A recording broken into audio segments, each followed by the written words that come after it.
everyone, welcome to Arunodayam Creations. So today our topic is cardiac cycle.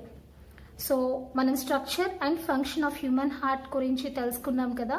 So ఇప్పుడు cardiac cycle start చేసుకుందాం. Cardiac cycle అంటే ఏంటి అంటే nothing but heart beat. So దాని గురించి చెప్పే ముందు చిన్న ఇంట్రొడక్షన్ చెప్తాను. Actually in case of multicellular organisms, transportation takes place by means of a special system called as a transportation system or circulatory system. So unicellular organisms lo aithe for transportation of solids, liquids and gases, diffusion and osmosis is enough. Cell nunchi cell ki jaragali ante diffusion osmosis process saripothayi. But in case of multicellular organisms vachesariki it will take a lot of time. So substances ఒక cell నుంచి ఇంకో సెల్కి osmosis and diffusion process ద్వారా మాత్రమే జరగాలి అంటే చాలా time తీసుకుంటుంది అనమాట. For example a single drop of blood ఒక మన టిప్స్ ఆఫ్ టోస్ దాకా వెళ్ళి మళ్ళీ మన హార్ట్ దగ్గరికి రావడానికి అరౌండ్ 60 years ఆఫ్ టైం పడుతుంది. అంత చాలా స్లో ప్రాసెస్ అనమాట. సో అందుకోసం మన బాడీలో అంటే మల్టీసెల్యులర్ ఆర్గానిజమ్స్లో డిఫ్యూషన్ ఆస్మోసిస్ తో పాటు special type of circulatory systems కూడా ఉంటాయి. అందులో మన హ్యూమన్ బాడీ గురించి మాట్లాడుకుంటున్నాం కాబట్టి హార్ట్ గురించి చెప్పుకుంటున్నాం. Transportation system in case of human beings లో heart, blood vessels and blood ఉంటుందన్నమాట. సో మన స్ట్రక్చర్ ఫంక్షన్ ఫినిష్ చేసేసుకున్నాము. ఇప్పుడు హార్ట్ బీట్ ఎలా జరుగుతుందో తెలుసుకుందాం. Heart beat. So heart beat ఎందుకు జరగాలి అంటే as usual so transportation of solids, liquids and gaseous substances to each and every cell present in our body. మన బాడీలో ఉన్న ప్రతి సెల్కి సాలిడ్స్, లిక్విడ్స్, గ్యాసెస్ అన్నీ కూడా సప్లై అవ్వడం కోసం జరుగుతుందన్నమాట. So cardiac cycle has 3 basic principles. So cardiac సైకిల్లో 3 బేసిక్ ప్రిన్సిపల్స్ ఉన్నాయి. ఫస్ట్ అవి కనుక మనం అర్థం చేసుకోగలిగితే కార్డియాక్ సైకిల్ చాలా ఈజీగా స్టడీ చేయొచ్చు. చూడండి ఏంటి ఆ 3 basic principles. So always blood flows from high pressure area to low pressure area. So మన కార్డియాక్ సైకిల్లో ఎప్పుడు కూడా బ్లడ్ హై ప్రెషర్ ఏరియా నుంచి లో ప్రెషర్ ఏరియాకి ఫ్లో అవుతూ ఉంటుంది అనమాట. High pressure area to low pressure area. Next వచ్చేసి pressure is more in contracted area and less in relaxed area. So మనకి హార్ట్ బీట్లో సో అన్ని chambers at a time contract అవ్వవు, ఎట్ ఏ టైమ్ రిలాక్స్ అవ్వవు. So 2 chambers contracting స్టేజ్లో ఉన్నప్పుడు 2 chambers relaxing స్టేట్లో ఉంటాయన్నమాట. సో అలా ఉన్నప్పుడు ఏమవుతుందంటే కాంట్రాక్షన్ స్టేజ్లో ఉన్న ఛాంబర్స్లో ప్రెషర్ చాలా ఎక్కువగా ఉంటుంది అండ్ రిలాక్సేషన్ స్టేజ్లో ఉన్న ఛాంబర్స్లో ప్రెషర్ తక్కువగా ఉంటుంది అనమాట. ఇది కూడా one of the most important principle when we're going to study about cardiac cycle. ఈ పాయింట్ చాలా బాగా గుర్తుంచుకోవాలి. నెక్స్ట్ వచ్చేసి opening and closing of valves depends on the pressure present in chambers. So మనకి 4 వాల్స్ ఉన్నాయి హార్ట్లో, గుర్తుండే ఉంటుంది. This is tricuspid valve, right chambers మధ్యలో ఉంటుంది. This is mitral valve or bicuspid valve, left chambers మధ్యలో ఉంటుంది. అండ్ పల్మనరీ ఆర్టరీ స్టార్టింగ్లో వచ్చేసరికి pulmonary valve and systemic aorta స్టార్టింగ్లో aortic valve or it is also called as aortic valve or systemic valve అని పిలుస్తాం. So ఈ 4 valves కూడా opening and closing depends on the pressure present in the chamber. So మనకి ఛాంబర్స్లో pressure ఎక్కడ ఉన్నది అనే దాన్ని బట్టి అవి ఓపెన్ క్లోజ్ అవుతూ ఉంటాయి అనమాట. సో ఎట్లా ఓపెన్ అండ్ క్లోజ్ అవుతాయో మనం టాపిక్ చెప్పుకునేటప్పుడు చెప్పుకుందాం. సో ఈ 3 బేసిక్ ప్రిన్సిపల్స్ మీకు అర్థమైంది అనుకుంటా. బ్లడ్ ఎప్పుడు కూడా high pressure area to low pressure area pass అవుతుంది. ప్రెషర్ ఎప్పుడు కూడా కాంట్రాక్టెడ్ ఏరియాస్లో ఎక్కువ, రిలాక్స్డ్ ఏరియాలో తక్కువ ఉంటుంది. వాల్స్ వచ్చేసరికి ఓపెనింగ్ క్లోజింగ్ ప్రెషర్ మీద డిపెండ్ అయి ఉంటుంది అనమాట. సో ఇప్పుడు మనం అసలు టాపిక్లోకి వెళ్ళిపోతాం, cardiac cycle. So when our heart beat starts, మన హార్ట్ బీట్ ఎప్పుడు స్టార్ట్ అవుతుంది అంటే from 21st day of our embryonic development. So మనం పుట్టక ముందు సో ఒక స్పర్మ్ ఓవం కలిసినప్పుడు ఫ్యూజ్ అయినప్పుడు మనకి జైగోట్ ప్రొడ్యూస్ అవుతుంది. జైగోట్ డివిజన్ స్టార్ట్ అయిన తర్వాత we call it as a embryo. ఆ ఎంబ్రియో స్టార్ట్ అయిన 21st day నుంచి మన హార్ట్ బీట్ కూడా స్టార్ట్ అవుతుంది అన్నమాట. సో మన ఎంబ్రియోనిక్ డెవలప్మెంట్ 21st day నుంచి స్టార్ట్ అయిన హార్ట్ బీట్ ఎప్పటి వరకు కంటిన్యూ అవుతుందంటే టిల్ ఆర్ డెత్, మనం చనిపోయేంత వరకు. Some times it continues for few minutes even after ఆ డెత్ ఆల్సో. మనం చనిపోయిన కొన్ని నిమిషాల వరకు కూడా ఒక్కోసారి కంటిన్యూ అవుతుంది. సో ఎందుకు అంటే it depends on the reservoir of oxygen in our cells. So మన హార్ట్ మజిల్ సెల్స్లో ఇంకా ఆక్సిజన్ కనుక ఉంటే సో ఆక్సిజన్ ఎంతసేపు వరకు అయితే రిజర్వ్ అయ్యిందో అంతవరకు కూడా మన హార్ట్కి ఎనర్జీ అందుతూ ఉంటుంది. సో అందుకని మన హార్ట్ బీట్ కూడా కంటిన్యూ అవుతుంది అనమాట. బ్రెయిన్ డెడ్ అలాంటి కండిషన్స్లో హార్ట్ ఇంకా కంటిన్యూ అవ్వడానికి కారణం అదే. సో మన హార్ట్ మజిల్సెస్లో ఇంకా ఆక్సిజన్ రిజర్వ్స్ ఉన్నాయి.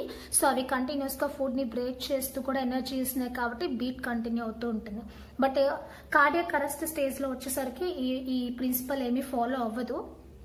ఎందుకంటే కార్డియాక్ అరెస్ట్ అంటేనే హార్ట్ స్టాప్ అయిపోవడం, హార్ట్ బీట్ స్టాప్ అయిపోవడం అనమాట. సో అప్పుడు ఆటోమేటిక్గా మనం చనిపోవడంతో మన హార్ట్ బీట్ కూడా స్టాప్ అయిపోతుంది. సో ఇది 21st డే నుంచి స్టార్ట్ అవుతుంది, మన డెత్ వరకు కంటిన్యూ అవుతుంది అనమాట. వితౌట్ ఎనీ స్టాపేజ్, ఆగకుండా బీట్ అవుతూనే ఉంటుంది అనమాట మన హార్ట్. సో హార్ట్ బీట్లో actually heart beat or cardiac cycle అంటే డెఫినేషన్ ఎలా చెప్తాము అంటే, one contraction and one relaxation of atria and ventricles of our heart is called as cardiac cycle. So మన హార్ట్లో ఉన్న atria and ventricles one contraction and one relaxation జరగడాన్ని ఒక cardiac cycle or one heart beat అని పిలుస్తాం. One heart beat. So అది కంటిన్యూస్గా మళ్ళీ రిథమిక్గా జరుగుతుంది, సీక్వెన్షియల్ ఈవెంట్స్ జరుగుతూనే ఉంటాయి కాబట్టి దాన్ని మనం కార్డియాక్ సైకిల్ అని పిలుస్తున్నాం అనమాట.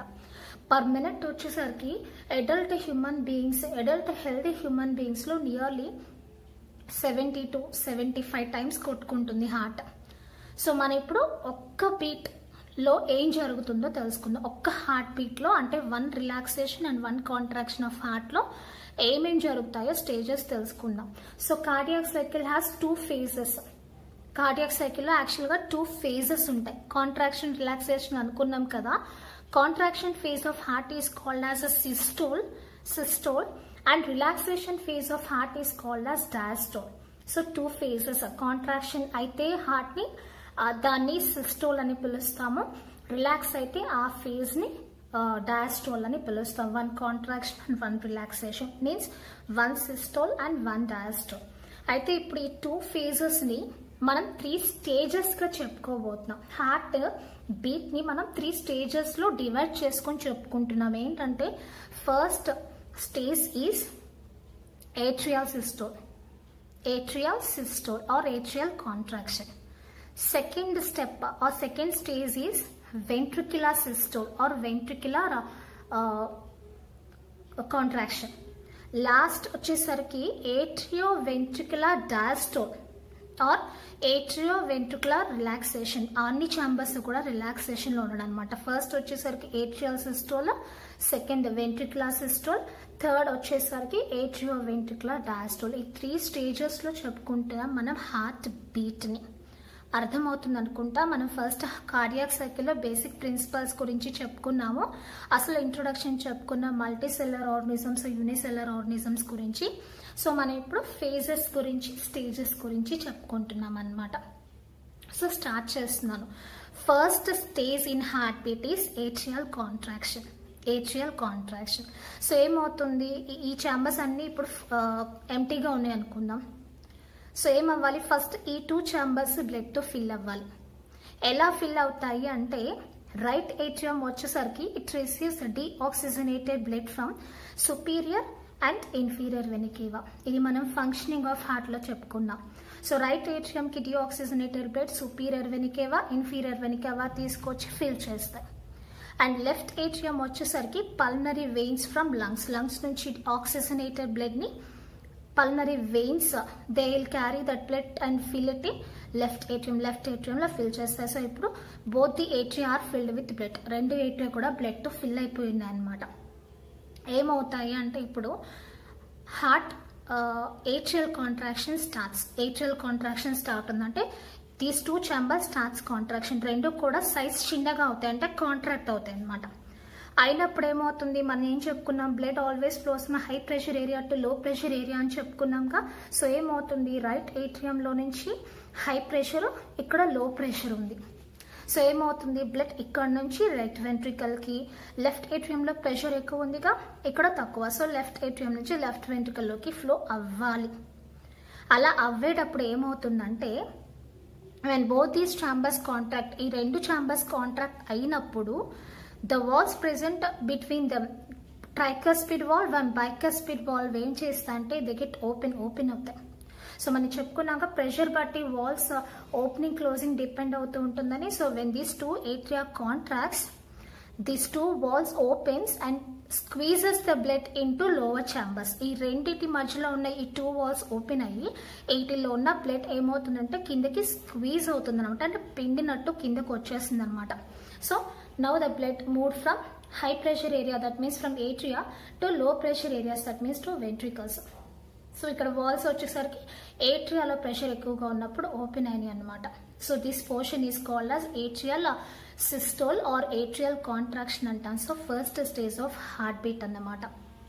First stage of heart beat atrial systole, both these atria contract and these 2 walls in between them gets open. The blood from right atrium is squeezed into right ventricle, the blood from left atrium is squeezed into left ventricle. ఇది first step అయిపోయింది.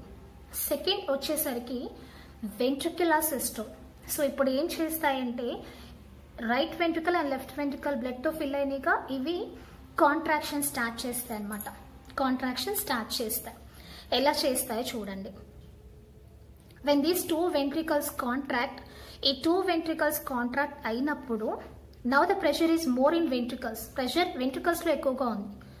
ఇక్కడ వచ్చేసరికి ఏట్రియాలో pressure చాలా తక్కువ ఉంది, blood లేదు కదా.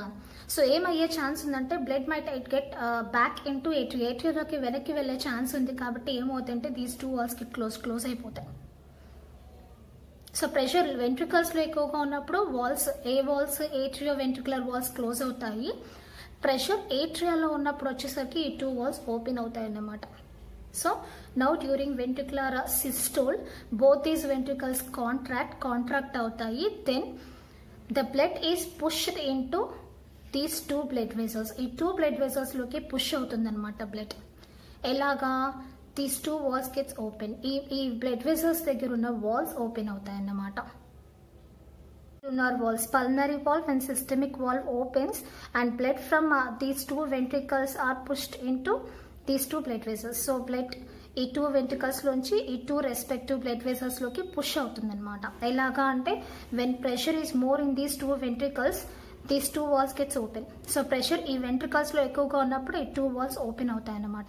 ఓపెన్ అయ్యి బ్లడ్ కాస్త ఈ 2 బ్లడ్ వెసల్స్ లోకి పుష్ అవుతుంది. సో ఇందాక మనం చెప్పుకున్నాం కదా, there might be a chance of blood to go back in to atria అని. సో అప్పుడు ఈ ట్రైకస్పిడ్ బైకస్పిడ్ 2 వాల్స్ క్లోజ్ అయినప్పుడు ఏమవుతుందంటే will get a louder sound called as lub అనే సౌండ్ వినిపిస్తుంది అనమాట మనకి. సో మనకి హార్ట్ బీట్ లో లబ్ టప్ సౌండ్స్ వస్తాయి. లబ్ సౌండ్ మనకి ఇలా వినిపిస్తుంది అనమాట. When bicuspid and tricuspid valves gets close అయిపోయినప్పుడు వినిపిస్తాయి అనమాట, ట్రైకస్పిడ్ అండ్ బైకస్పిడ్. సో ఇక్కడ ఏమవుతుందంటే, సో వెంట్రికులర్ సిస్టోల్ అయిపోయింది. ఇప్పుడు బ్లడ్ ఏమైంది, వెంట్రికల్స్ లోంచి 2 బ్లడ్ వెసల్స్ లోకి పుష్ అయింది. సో ఇప్పుడు మళ్ళీ ఏమయ్యే ఛాన్స్ ఉందంటే బ్లడ్ అగైన్ ఈ వెంట్రికల్స్ లోకి వెళ్లే ఛాన్స్ ఉంది. ఎందుకంటే ventricles now they are in relaxed stage. So contraction అయిపోయింది, atrial contraction and ventricular contraction. So ఇప్పుడు ఏమవుతుంటే all the 4 chambers of heart are in relaxed state. అంటే ఏట్రియో వెంట్రికులర్ డయాస్ట్రోల్ స్టేజ్ లో ఉన్నాయన్నమాట.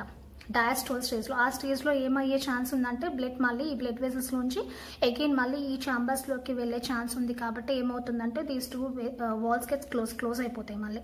సో మనం ఇందాకే చెప్పుకున్నాం కదా, ఓపెనింగ్ క్లోజింగ్ ప్రెషర్ మీద డిపెండ్ అయి ఉంటుందని. ప్రెషర్ వెంట్రికల్స్ లో ఎక్కువ ఉన్నప్పుడు బ్లడ్ ఏమో ఫార్వర్డ్ డైరెక్షన్ లో వెళ్ళింది. సో మనకి ప్రెషర్ బ్లడ్ వెసల్స్ లో ఎక్కువ ఉన్నప్పుడేమో వాల్స్ క్లోజ్ అయిపోయినాయి అనమాట. సో ప్రెషర్ ఇక్కడ ఎక్కువ ఉన్నప్పుడు వాల్స్ క్లోజ్ అయినాయి, ఓపెన్ అయినాయి. ఇక్కడ నుంచి వెనక్కి వచ్చేటప్పుడు మాత్రం ఆ వాల్స్ వచ్చేసరికి క్లోజ్ అయిపోతాయి అనమాట. సో అప్పుడు మనకి డబ్ అనే డల్ సౌండ్ వినిపిస్తుంది. When these semilunar valves, pulmonary valve, systemic valve close అయినప్పుడు will get dub sound. So మనకి లబ్ సౌండ్ వచ్చేసరికి ఈ 2 వాల్స్ క్లోజ్ అయినప్పుడు వస్తుంది. డబ్ సౌండ్ వచ్చేసరికి ఈ 2 వాల్స్ క్లోజ్ అయినప్పుడు వస్తుంది అనమాట. సో ఇక్కడతో మనకి కార్డియాక్ సైకిల్ ఉన్న 3 స్టేజెస్ ఫినిష్ అయిపోయినాయి. So first atrial systole, atria 2 contract అవుతాయి, pushes blood into lower ventricles. And next ventricular systole లో ఏమవుతుందంటే these 2 ventricles contracts and pushes blood into respective blood vessels. So last లో ఏమవుతుంది, all the chambers of heart in relaxed stage, అంటే ఏట్రియో ventricular diastole stage లో ఉంటుంది. అయితే ఇక్కడ ఏమవుతుందంటే ఏట్రియో వెంట్రికులర్ డయాస్ట్రోల్ స్టేజ్ లో right atrium and left atrium are again ready to take blood from blood vessels. So ఈ 2 రిలాక్సేషన్ స్టేజ్ ఫినిష్ చేసుకొని మళ్ళీ బ్లడ్ వెసల్స్ నుంచి బ్లడ్ తీసుకోవడానికి రెడీగా ఉంటాయి అన్నమాట. ఇది జరిగేది కార్డియాక్ సైకిల్లో. సో ఈ మొత్తం జరగడానికి ఎంత టైం పడుతుందంటే 0.8 సెకండ్స్ టైం పడుతుందంటే 1 సెకండ్ కన్నా చాలా తక్కువ టైం అనమాట. 1 సెకండ్ కన్నా తక్కువ టైం పడుతుంది. సో 3 స్టేజెస్ ఫినిష్ అవ్వడం కోసం. ఇందులో ఏట్రియల్ కాంట్రాక్షన్ వచ్చేసరికి 0.11 to 0.14 సెకండ్స్ పడుతుంది. వెంట్రికులర్ కాంట్రాక్షన్ వచ్చేసరికి 0.27 to 0.35 సెకండ్స్ పడుతుంది అనమాట. సో మొత్తానికి 0.8 సెకండ్స్ లోపల ఈ కార్డియాక్ సైకిల్ మొత్తం ఫినిష్ అయిపోతుంది అనమాట. సో మీకు అర్థమైందని అనుకుంటున్నాను ఈ topic cardiac cycle. So contraction relaxation of heart is called as a heart beat or cardiac cycle. So adult human బీయింగ్స్లో 72 టైమ్స్ వరకు ఉంటుంది. ఎమోషన్స్ ఎక్సర్సైజెస్ అప్పుడు పెరుగుతుంది అనమాట. 2 ఫేజెస్ సిస్టోల్ డయాస్టోల్ చెప్పుకున్నాము. వాటిని మళ్ళీ మనం 3 స్టేజెస్గా ఎక్స్ప్లెయిన్ చేసుకున్నాం. 3 స్టేజెస్కి atrial systole, ventricular systole, atrioventricular diastole స్టేజ్లో. సో ఈ వాల్స్ ఎప్పుడు క్లోజ్ అవుతాయి, ఎప్పుడు ఓపెన్ అవుతాయని ప్రెషర్ మీద ఎలా డిపెండ్ అయి ఉంటుందో కూడా ఎక్స్ప్లెయిన్ చేసుకున్నాము. సో మీకు ఈ టాపిక్ అర్థమైందని అనుకుంటున్నాను. ఈ టాపిక్ కనుక మీకు అర్థమయ్యి నచ్చితే ప్లీజ్ లైక్ చేయండి. ఎవరైనా మీకు తెలిసిన 10th క్లాస్ వాళ్ళు ఉంటే వాళ్ళకి షేర్ చేయండి. నా ఛానల్ని సబ్స్క్రైబ్ చేయండి. ఇంకా ఇలాంటి వీడియోస్ కనుక మీకు కావాలి అంటే thank you so much for watching. జై హింద్.